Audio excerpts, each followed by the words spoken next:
नमस्कार मंडळी. आई विधवा असेल तर अधिक मासात ओटी कोणाची भरायची हा नियम माहीत नसेल तर पूजा अपूर्ण राहू शकते किंवा 99 लोक इथे चुकतात. अधिक मासात आई विधवा असेल तर नेमकं काय करायचं? अधिक मासात आई विधवा असेल तर ही चूक अजिबात करू नका. शास्त्र काय सांगतं ही माहीत आहे का? आई विधवा असेल तर ओटी कोणाची भरायची? नमस्कार मंडळी, आपल्या सर्वांचं स्वागत आहे आपल्या चॅनलवर. मंडळी, अधिक मास सुरू झाला की प्रत्येक घरात पूजा, व्रत, दान, ओटी भरणं, देवीची पूजा सगळं सुरू होतं. पण एक प्रश्न असं पडतो महिलांना, जर आई विधवा असेल तर ओटी कोणाची भरायची? आईची भरायची तर चालते का? सुहासिनीची असावी लागते का? शास्त्र काय सांगतं? आणि याच विषयावर आज आपण सविस्तर बोलणार आहोत. व्हिडिओ शेवटपर्यंत नक्की बघा, कारण शेवटी मी तुम्हाला एक महत्त्वाचा नियम सांगणार आहे जो 99% लोकांना माहीत नाही. मंडळी, सर्वप्रथम आपण समजून घेऊया की अधिक मास म्हणजे नेमकं काय असतं. अनेक लोकांना वाटतं ही अधिक मास म्हणजे फक्त पूजा करण्याचा महिना. पण खरं पाहिलं तर हा महिना खूप पवित्र आहे, विशेष मानला जातो. हिंदू पंचांगानुसार चंद्रमास आणि सूर्याच्या गगनेत जेव्हा फरक पडतो तेव्हा तो समतोल ठेवण्यासाठी एक अतिरिक्त महिना येतो, त्यालाच अधिक मास म्हणतात.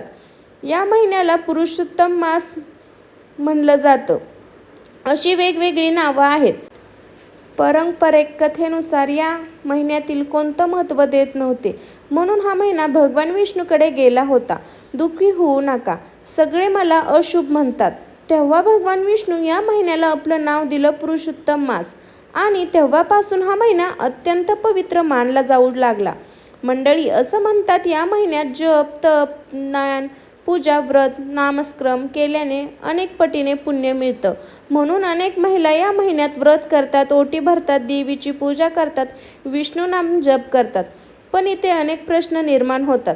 ओटी भरायची, कोणाला बोलवायचं, विधवा असेल तर काय करायचं? आणि हाच प्रश्न उत्तर आपण पुढच्या भागात जाणून घेणार आहोत.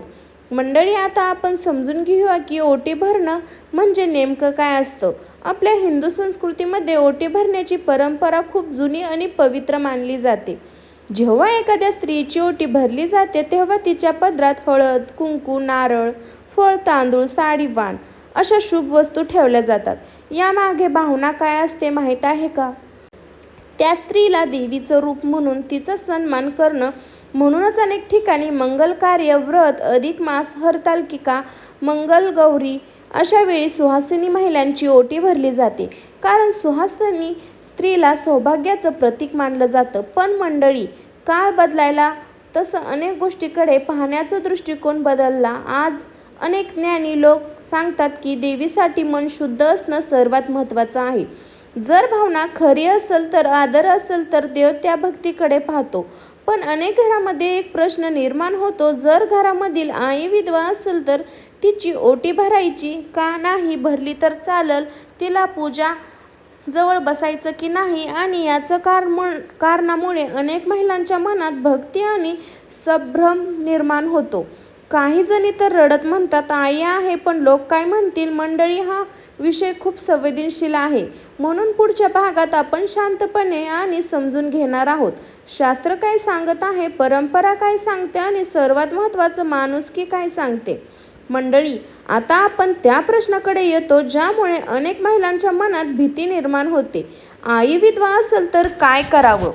तिला पूजा जवळ बसवावं का? ओटी भरावी का नाही? सर्वप्रथम एक गोष्ट लक्षात ठेवा, आईचं स्थान जगात सर्वात मोठं असतं. जन्म देते, संस्कार देते, संकटात साथ देते, स्वतःला दुःखी सहन करून मुलांना आनंद देते. मग अशी आई फक्त विधवा झाली म्हणून कशी होऊ शकते? मंडळी, जुन्या काळात काही परंपरा वेगवेगळ्या होत्या. त्या काळात समजूतदारपणा काही नियम बनले. पण आज अनेक संत, ज्ञानी, लोकधर्म अभ्यासिक सांगतात की देव माणसाच्या मनाकडे पाहतो. जर मनात प्रेम, श्रद्धा आणि आदर असेल तर देवाला तेच प्रिय असतं. पण दुर्दैवाने आजही काही घरामध्ये विधवा महिलांना बाजूला बसवलं जातं, शुभ कामापासून दूर ठेवलं जातं, त्यांना कमी समजलं जातं आणि ही गोष्ट त्यांच्या मनात खूप लागते. एक आई जिने आयुष्यभर आपल्या मुलांसाठी सर्व काही केलं, तीच पूजा सुरू झाली की शांतपणे एका कोपऱ्यात बसते, कारण तिला वाटतं मी बसले तर लोक काय म्हणतील. मंडळी, हे ऐकून मन भरून येतं. म्हणून सर्वात महत्त्वाची गोष्ट, आईचा कधीही अपमान करू नका, तिचं मन दुखवू नका, तिला कमी समजू नका. कारण आईचा आशीर्वाद म्हणजे देवीचा आशीर्वाद असतो. आता काही लोक विचारतील, मग शास्त्र काय सांगतं? मंडळी, प्रत्येक घराची परंपरा वेगळी असते. जर तुमच्या घरात सुहासिनीची ओटी भरायची पद्धत असेल तर तुम्ही कुंकू लावून असं करू शकता. शेजारची सुहासिनी, काकू, मावशी, वहिनी यांची ओटी भरू शकता. पण आईला दूर ठेवू नका. तिला नमस्कार करा, तिचे आशीर्वाद घ्या, तिचा सन्मान करा.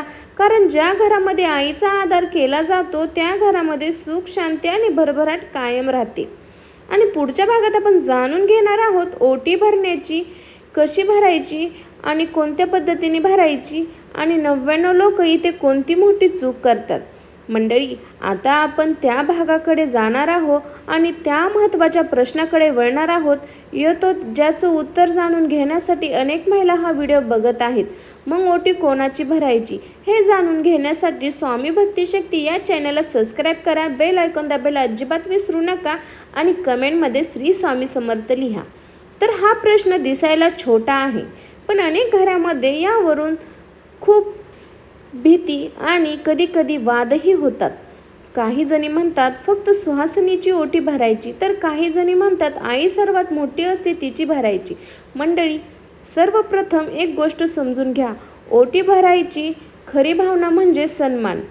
त्या स्त्रीला देवीचं रूप म्हणून तिचा आदर करणं. म्हणून अनेक घरामध्ये परंपरानुसार सुहासिनी, मावशी, काकू, वहिनी, शेजारची विवाहित स्त्री यांची ओटी भरली जाते. जर तुम्हाला घराची परंपरा तशी असेल तर ती पाळायला हरकत नाही, पण याचा अर्थ आईला दूर ठेवणं अजिबात नाही. कारण अनेक लोक इथे खूप मोठी चूक करतात.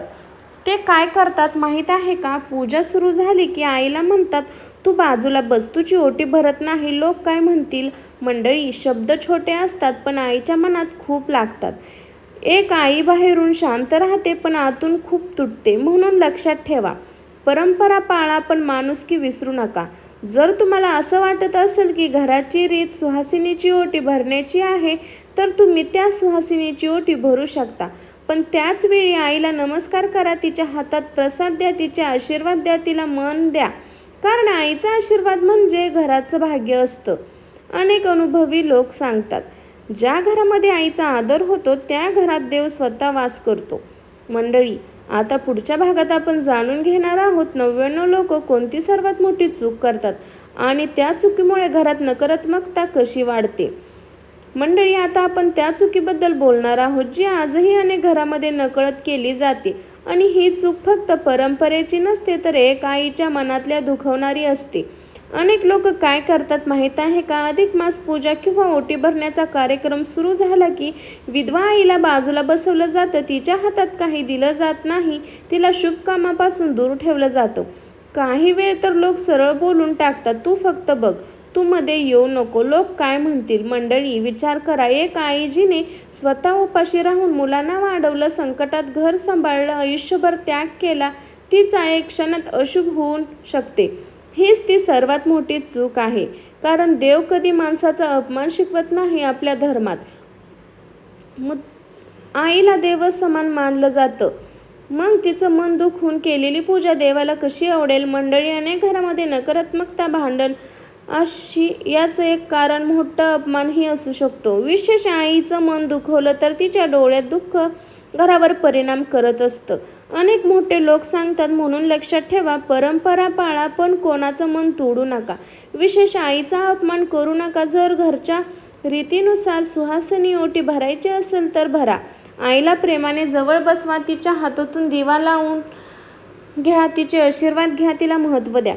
कारण आईच्या चेहऱ्याचा आनंद म्हणजे घरात खरं पुण्य असतं. आणि मंडळी, पुढच्या भागात आपण जाणून घेणार आहोत अधिक मासात महिलांनी कोणते नियम पाळावे आणि घरात सुख समृद्धी यावी यासाठी काय करावं. मंडळी, अधिक मास हा फक्त पूजा करण्याचा महिना नाही तर स्वतःला बदलण्याचा, मन शुद्ध करण्याचा आणि घरात सकारात्मक ऊर्जा निर्माण करण्याचा काळ मानला जातो. म्हणून या महिन्यात महिलांनी कोणती गोष्ट विशेष लक्षात ठेवावी. सर्वात महत्त्वाचं म्हणजे मन शांत ठेवा. कारण पूजा फक्त हातात नाही तर मनाने केली जाते. अनेक महिला उपवास करतात पण जप करतात, ओटी भरतात, व्रत करतात, पण त्याच वेळी राग, भांडण, कडू बोलणं हे सुरू असेल तर त्या पूजेचं पूर्ण फळ मिळत नाही असं म्हटलं जातं. म्हणून अधिक मासात शक्य असेल तर सकाळी लवकर उठावं, देवपूजा करावी, विष्णू नाम जप करावं, तुळशीला पाणी घालावं. असं केल्याने घरात सकारात्मक वातावरण निर्माण होतं. मंडळी, या महिन्यात विशेष ओम नमो भगवते वासुदेवाय हा मंत्र खूप शुभ मानला जातो. हा मंत्र मन शांत करतो, घरात चांगली ऊर्जा निर्माण करतो असं मानलं जातं. तसं घर स्वच्छ ठेवा, देवघर स्वच्छ ठेवा, मोठ्यांचा आदर करा, आईवडिलांचा आशीर्वाद घ्या, हे खूप महत्त्वाचं आहे. आणखीन एक महत्त्वाची गोष्ट, अधिक मासात कोणाचं मन दुखू नये. मंडळी, आता आपण त्या गोष्टीबद्दल बोलणार आहोत जी अनेक लोकांना माहीतच नसते आणि ही गोष्ट समजली तर कदाचित तुमचा विचार कायमचा बदलू शकतो. फक्त नियम पाळणे म्हणजे फक्त पूर्ण झालेली परंपरा केली म्हणजे पुण्य मिळालं असं नाही. देव फक्त बाहेरची पूजा पाहत नाही, तो आपल्या मनातील भावना पाहतो. राग, अपमान, दुःख, आईच्या डोळ्यात अश्रू असतील तर फक्त मोठी पूजा केली तरी मन शांत मिळत नाही. आणि म्हणूनच अनेक ज्ञानी लोक सांगतात, आईचा आशीर्वाद म्हणजे सर्वात मोठं पुण्य. मंडळी, 99% लोक इथे चुकतात. लोक काय म्हणतील याचा विचार करतात पण आईच्या मनात विचार करत नाही. काही वेळा आई स्वतः मागे सरकते, माझ्यामुळे काही चुकीचं होत आहे का, लोक बोलतील का, पण आतून ती पूर्ण तुटलेली असते. मंडळी, लक्षात ठेवा, विधवा असणं हा दोष नाही. आयुष्यातील दुःखामुळे कोणाचं महत्त्व कमी होत नाही. आई नेहमी असं सांगते, तिचा सन्मान करा, प्रेमाने वागा, तिचा आशीर्वाद घ्या, तिला कधीही एकटं पाडल्यासारखं वाटून देऊ नका. कारण ज्या घरात आईचा आदर होतो, मोठ्यांचा मान ठेवला जातो, प्रेमाने पूजा केली जाते, त्या घरात सुख, शांती आणि भरभराट नक्की येते. आणि मंडळी, या व्हिडिओचा सर्वात मोठा संदेश हाच आहे, परंपरा पाळा पण माणुसकी विसरू नका. मंडळी, आजचा हा व्हिडिओ तुम्हाला आवडला असेल तर व्हिडिओला लाईक नक्की करा आणि अशीच धार्मिक माहिती, अधिक मासाचे नियम, देवीची पूजा, महिलांसाठी खास माहिती पाहण्यासाठी आपल्या चॅनलला सबस्क्राईब करा आणि कमेंटमध्ये नक्की सांगा तुमच्या घरात अधिक मासात ओटी कोणाची भरतात. तुमचं एक कमेंट दुसऱ्यांसाठी मार्गदर्शन ठरू शकतं.